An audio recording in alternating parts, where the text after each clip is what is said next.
Bonsoir. Congo Promo. Oui, merci. Comment se présenter maintenant sur Orlando grâce à Congo Promo TV5.com. Comment on a et puis tout ça précisément. Tout ça précisément dans la galerie Matongé. Au Sangani Lelo. On a souci car à Monko pour les autres peuple congolais. Pour les alliés les Cambouya. Constitution, Nenge et aussi là, le 19 décembre, à minuit. Mandat, il y a président Kabila quoi. Oui, mandat, il y a président actuel. Ouais. Mais comment on a Nenge procédure tout le monde opposant et puis gouvernement en place, basé dans la constitution, il y a dialogue grâce à l'église catholique comme médiateur. Mais comment on a bientôt le 19, mais directement au banni marche. Est-ce que on a été violé la bonne marche il y a opposition, la procédure ok non. Pour exemple, Bozoba. On a un dialogue dans le Bozoba. Parce que le dialogue, si on a tout ça, le dialogue, il fallait tout ça là, on a débit à mandat. Le débit à mandat, tout ça, le dialogue, c'est pour problème et à la guité. Bon, mandat aussi là. Donc il y a un dialogue pour l'année. Pour tout ça, on a un problème. Peut-être vu les tensions qui se passent. Mais tensions, il y a ceux qui ont mauvaises intentions. Il y a un peuple abîmé dans le peuple a déclaré droit à y. Mais ceux qui ont mauvaises intentions, peuple a bonne année. Mais d'après le processus au Kenya, il y a une marche et tout, malgré les autres marche qui contestée par la police belge pour accepter l'ambassade de la RDC en Belgique. Est-ce que c'est possible au Kenya et pour ça que le président Kabila a le pouvoir, la pression au niveau de la diaspora? Les marches, les marches pacifiques, les immeubles, les ambassades. Ambassade des alliés, les alliés Mboko, les alliés Abisso, les alliés une façon de transmettre le message. Pour transmettre le message et comment na autorité, na mes contacts oyoyo, population azali na yango, ba diaspora bazali na yango, dans le sens que ba respecter ndenge loi ezali koloba, ndenge bango moko ba signaki et puis ba respecter loi wana.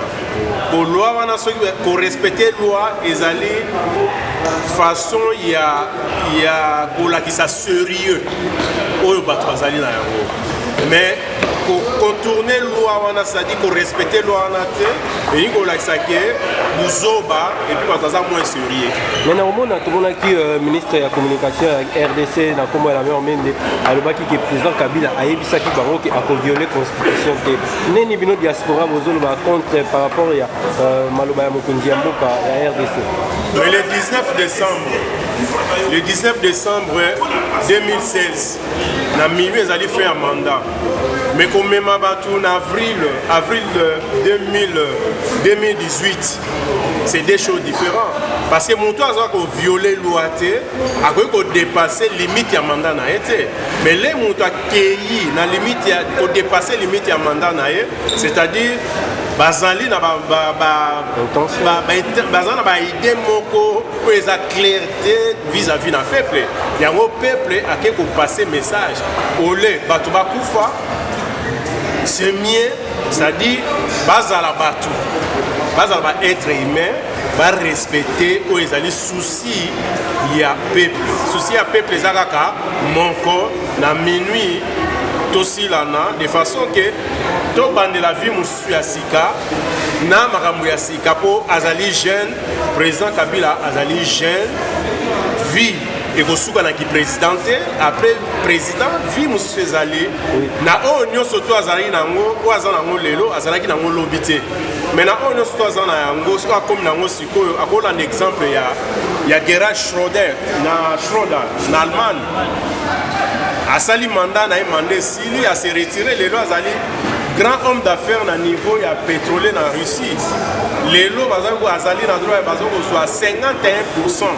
Il y a pourcentage na ndenge ya nini ya société, c'est-à-dire azali par exemple ya malamu akoy ko kende mais un jour akoy pe ko songa soki ya tiki ba trace ya malamu ça sert à rien ya kuboma peuple au peuple pour diriger mboka te sans peuple.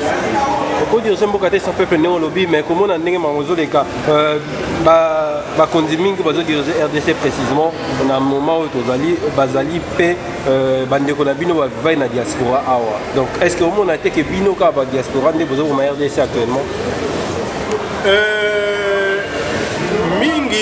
En citant par exemple le Premier ministre actuel qui est aussi belge, afin d'être en Tangaki Awa, comme on a ancien Premier ministre Matata Ponyo qui a étudié ici en Europe, comme on a Mingi Pe Bazawana. Mingi ezali kaka diaspora te. Diaspora ezali moi titre moko oui, tozo vivre na lipanda ya mboka. Mais mutu na mutu aza na vision. Mutu na mutu aza na vision. Na koki koteka mboka te mpona nzala. Mboka ezali héritage moko o ba nos ancêtres batikeli biso soki balingaki biso te mais mboka na tonga tokuta yango te lokola balingi na souci ya mboka ba permettre lelo ke tokuta mboka bon héritage ne biso totikela bana na biso kao ou bien bano bagoya bamona ki papa bapesi katiseli biso fondation mpona mboka ekende liboso. Piste de solution qu'on proposé dans le gouvernement en place pour la mboka na biso na kao. En plus avec les tensions qui règnent aussi comme conseil na ko pesa tozala ba égoïste te. Gâteau ezali monene, moto nyonso ta ko se servir. Mais ba égoïste batala kaka o ezali bango par na bango. Mais conseil batala paix, base en amour, il y a partage. Amour, il y a échange. Échange et partage. Il y a des gens qui parlent à bango. C'est pour cela que nous kende na kao.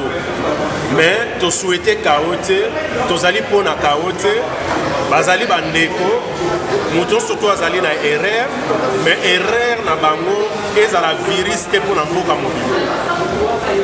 Biso tu allais voir net antibiotique ouais. Ok, merci. L'antibiotique peut détruire les virus. Merci beaucoup.